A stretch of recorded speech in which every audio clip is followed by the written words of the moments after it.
Hello everyone, mga ka-kitchen! Ayan, meron na naman akong isi-share sa inyo. Ito yung time ng after ng dinner, ng birthday ng anak ko. Nagpunta kami sa park dito sa Payapay, San Jose, Tacloban City. Ayan, at syempre may park dito na maganda, dito sa Payapay. Din yung apo ko dito, as in nag-enjoy talaga siya sa paglalaro. Kahit mag-isa lang siya, kasama ng iba-ibang klaseng mga bata na nandyan, nakasama niya. As in, feeling niya mayroon siyang kalaro.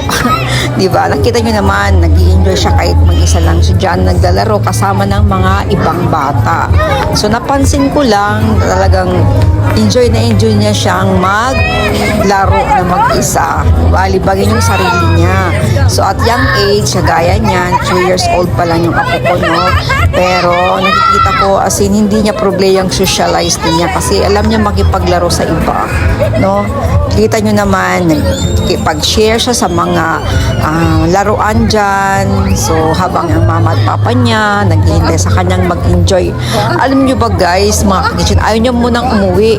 As in, alas maybe past 9 o'clock ito ng gabi at talagang pauwi na sana kami.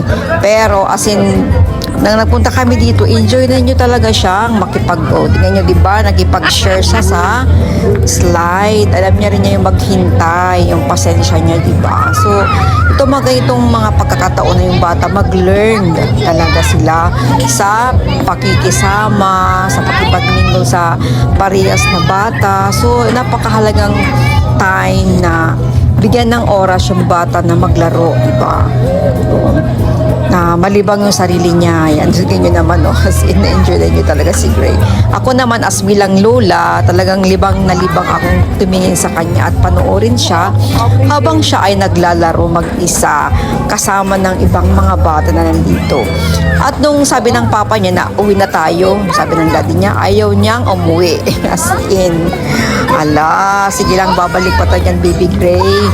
Ayan, no, parang hindi pagod, no? Sa katatakbo.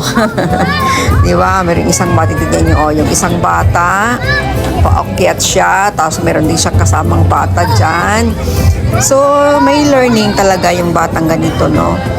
So, napakahalaga din yung bigyan ng bata ng time na maglaro, mag-socialize sa ibang mga bata, magkaroon ng oras na quality time para sa pamilya. At lalong-lalo ng mga bata, di ba? Nalala ko tuloy ng mga bata pa yung mga anak ko.